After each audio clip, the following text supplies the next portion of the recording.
कार्यक्रम के प्रायोजक हैं श्री मदन भाई रेखाबेन हुमड़, रूपेन प्राची हुमड़, अनगवीर आर्शवीर हुमड़, रिक्ता विशाल सेठी, आरिका अर्जुन सेठी। जीवन में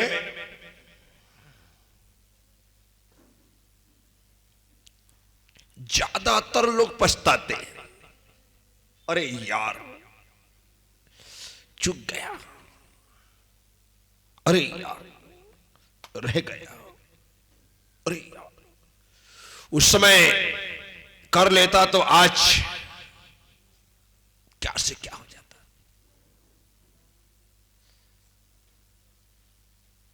संत कबीर ने कहा, आछे दिन पाछे गए गुरु से किया ना हेत। आछे दिन पाछे गए गुरु से किया ना हेत, और अब पछताए होत का जब।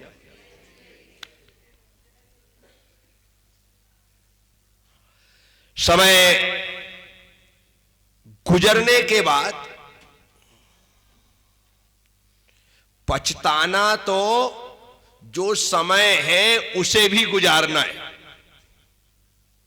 समय गुजरने के बाद गुजरे समय के लिए पछताना, अच्छे समय को भी गंवाना है। इसलिए जो गुजर गया वो गुजर गया, जो हमारे हाथ में है, जो हम कर सकते हैं, जो किया जा सकता है, जो संभावित है, उस पर ध्यान केंद्रित करो। अतीत के लिए रोने वाले, अतीत को याद करके आंसू बहाने वाले, अपने अच्छे समय को भी बर्बाद कर देते। इसलिए जो बीत गई सो बीत गई। क्या हरिवंश राय बच्चन की पंक्तियां हैं, पर बराबर याद नहीं आ पा रही। जो बीत गई सो बीत गई।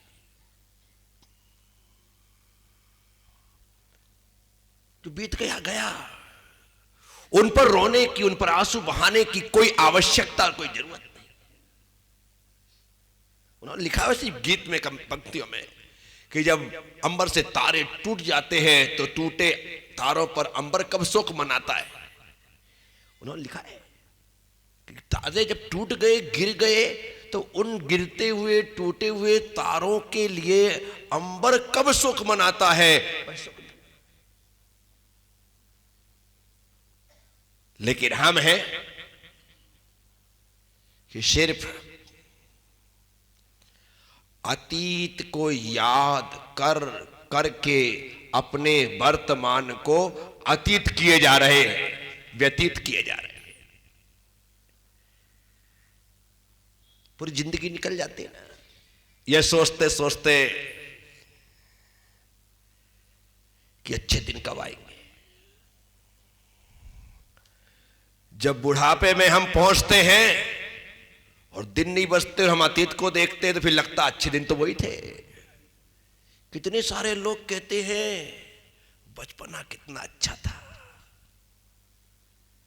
जब बचपना था तब जवानी की चाह थी, जब जवानी आई तो प्रौढ़ होना चाहते थे। यार अभी भी इतने बड़े हो गए, कोई मान नहीं, कोई सम्मान नहीं, प्रौढ़ होने पर ही मिलेगा। प्रौढ़ हो गए तो फिर लगा कि अभी भी घर के ना घाट के। तो आदमी को लगता है कि बुजुर्ग हो जाएंगे तो बच्चों का सम्मान मिलेगा। हो गए फिर लगता जवानी ही अच्छी थी, यहां तो कोई पानी को भी नहीं पूछता है। ये कहानी है हमारी। जो हमारे पास होता है वो हमें रुचता नहीं है, और जो हमारे पास नहीं होता है हम उसके लिए लालायित होते हैं, और जो हमारे पास से निकल जाता है फिर पछतावा होता है। बस पूरी जिंदगी इसी में जो निकल गया उसके लिए पछता रहे, जो है वो रुच नहीं रहा है, और जो नहीं है उसके लिए लालायित है। देखो तो सही, है उसमें मजा नहीं है, जो नहीं है उसमें मजा देख रहे। जिसकी कोई संभावना नहीं है कि तुम्हारे पास होगा, लेकिन आने वाले कल बड़ी आशा बांध के रखता है, बड़ी उम्मीदें बांध करके रखता है, और हर कल हमारी उम्मीद तोड़ता है। और गजब है इंसान कि हर कल आज उम्मीद तोड़ देता है और आदमी फिर कल से उम्मीद कर लेता है कि कल कल कल कल करते काल आ जाता है। लेकिन आदमी में कल कल करते काल तो आ गया, कल कल करते काल के स्थान पर अकल आ जाती। क्या जाती? अकल आ जाती तो ये जान ना निकल पाती, लेकिन अकल नहीं आई, काल आया, जान निकल गई। क्या बचा हमारे हाथ में? कुछ भी नहीं। जिसके लिए तुमने इतनी मेहनत मशक्कत की, खून पसीना बहाया, दिन रात एक किया, कितनों से झगड़े मोल लिए, कितनों से दुश्मनी मोल ली, कितनों से द्वेष मोल लिया, अपनों को तुमने पराया बना दिया। बाद में आया क्या? हासलाई सुन। क्या मिला? हासलाई मिला तुमको सुनने। इतनी मशक्कत करने के बाद भी यदि हासिल सुन हो रहा है तो व्यर्थ है तुम्हारी मेहनत, व्यर्थ है तुम्हारा प्रयास, व्यर्थ है तुम्हारा पुरुषार्थ। मिल क्या रहा है? हासिल हुआ क्या? बताओ तो सही। कुछ भी नहीं। ना किसी की आंख का नूर हूं, ना किसी के दिल का करार। ना किसी के आंख का नूर हूं, ना किसी के दिल का करार हो। जो किसी के काम ना आ सके, मैं वो एक मुश्ते गुवार हूं। एक मुट्ठी राख से ज्यादा हमारा कोई वजूद नहीं है। मुश्ते गुवार, मुश्त मतलब मुट्ठी होता है, गुबार मतलब धूल होता है। मुश्ते गुबार उर्दू का बड़ा प्यारा लफ्ज है, मुश्ते गुबार। जो किसी के काम ना आ सके, ऐसी धूल हो कि काम आ जाए तो भी चले, जलने के बाद ऐसी धूल ऐसी मिट्टी बन गई कि तुम्हारा सिर्फ विसर्जन ही होगा, इसके अलावा और कुछ नहीं हो सकता। क्या सोचते हैं हम?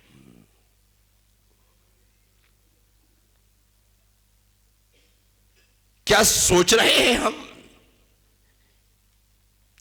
क्या हासिल होने वाला है? खोएगा पक्का, मिलेगा कुछ नहीं। खोएगा, खोना निश्चित है, खोना निश्चित है, पर मिलना निश्चित है नहीं। और मेरे साथ उल्टा है, मेरा मिलना निश्चित है, मुझे मिलना निश्चित है। खोना, अब और क्या खोएगा? अब बताओ। लंगोट तक उतार दी, अब कुछ बचा क्या छीनने के लिए? ज्योतिषी को हाथ दिखाया, बड़ा दुखी हूं। ज्योतिष ने कहा शनि की 7.5 है, शनि महाराज बड़े नाराज चल रहे हैं, कुछ नहीं हो सकता। बोले कोई उपाय? बोले पूजा करवा ले। बोले ठीक है कर दो पूजा। बोले निकाल 1100। बोले 1100 नहीं है। बोले निकाल 500, छोटी पूजा कर देते हैं। बोले 500 नहीं, चल 111 निकाल। अरे 111 भी नहीं है, चल यार तू आया है तो कोई बात नहीं, तेरी पूजा तो कर। निकाल 51। चल आखिरी बार 11 रुपए निकाल, शनि महाराज को तेल चढ़ा देते। बोले 11 भी नहीं है। ज्योतिषी ने कहा बिंदास घूम, शनि तेरा कुछ नहीं बिगाड़ सकता।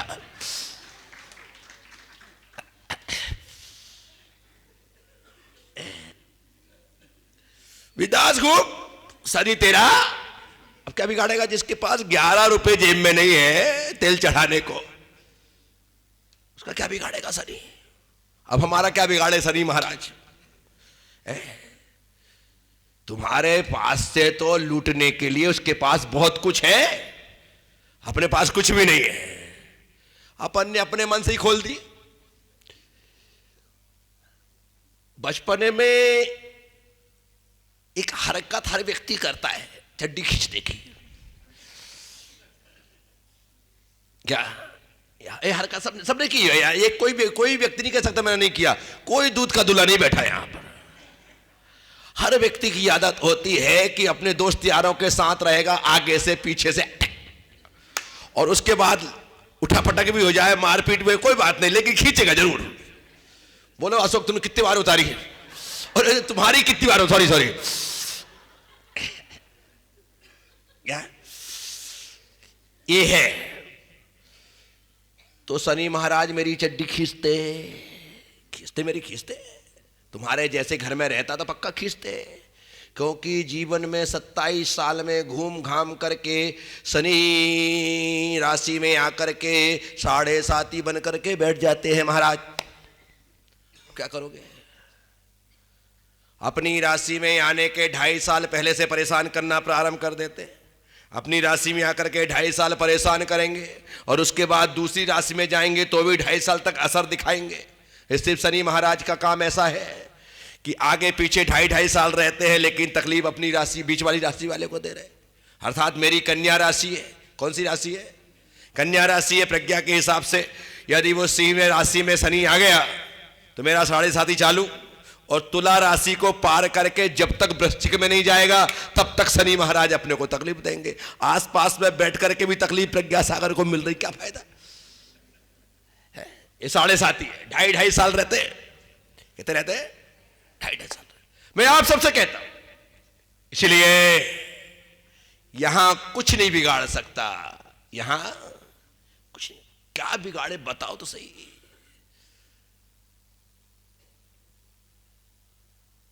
मेरा शनि मेरी जन्म पत्रिका के एकादश भाव में,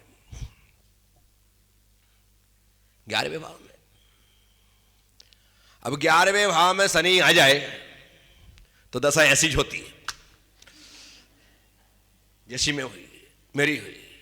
वो बैराग का कारण बन जाता है, संसार के त्याग का कारण बन जाता है, और इससे अच्छी स्थिति और अवस्था कोई नहीं हो सकती कि वो 11वें भाव में हो और व्यक्ति को वैरागी, सन्यासी, मुनि, तपस्वी, साधु और संत बना दे यार। है घर में रहते तो पाई का हिसाब रखना पड़ता, 1-1 इंच की जमीन का हिसाब रखना पड़ता, ये सब कुछ करना पड़ता। घर में रहते नहीं होता क्या। जहां से, जिस स्थान से मेरा कोई संबंध नहीं रह गया, बरसों से मैंने घर खाली कर रखा है, लेकिन ताला मेरे ही लगा है। ताला मेरे ही लगा है। मेरा नया मकान बन गया अलग, मैं अलग से अलग रहने लगा, दूर सुदूर चला गया।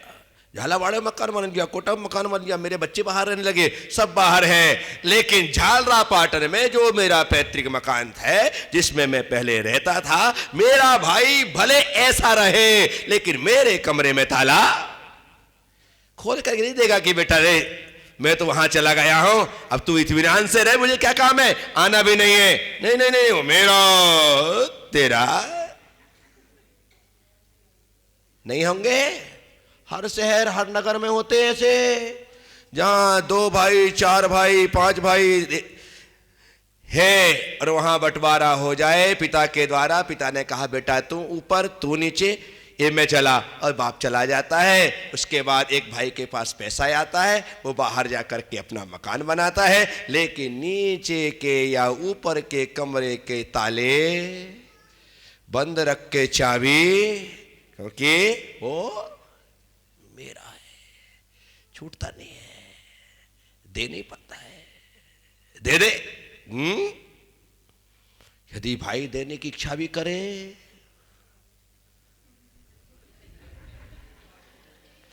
हाँ आप तो भाई को ही दोगे,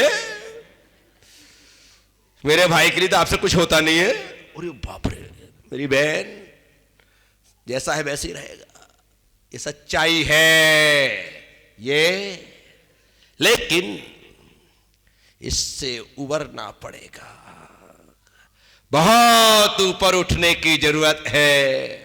अपनी मानसिकता को व्यापक बनाओ, ये संकीर्णताएं अच्छी नहीं होती।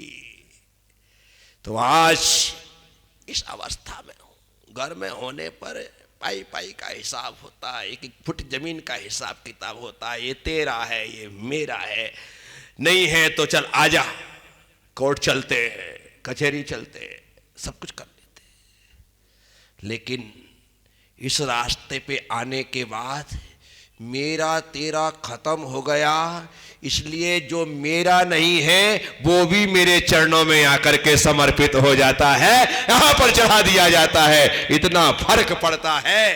तो मैं आप सबसे कह रहा हूं, पछतावा व्यतीत हो गए समय का होता है कि यार उस टाइम पर कुछ कर लेते तो अच्छा हो जाता, लेकिन अब कुछ नहीं हो सकता। अब तो जो शेष बचा है उसे ही हमें संभालना है, उसे ही अच्छे से अच्छा करना है, तभी जाकर के हम इस जीवन का आनंद ले सकेंगे। तो यहां पर भजन गाया जा रहा था, भजन गाया जा रहा था। क्या गाया था? एक चार दिनों की जिंदगी ना यूं ही बिताना रे, जगाना रे। इस कार्यक्रम के प्रायोजक हैं श्री मदन भाई रेखाबेन हुमड़, रूपेन प्राची हुमड़, अनगवीर आर्शवीर हुमड़, रिक्ता विशाल सेठी, आरिका अर्जुन सेठी।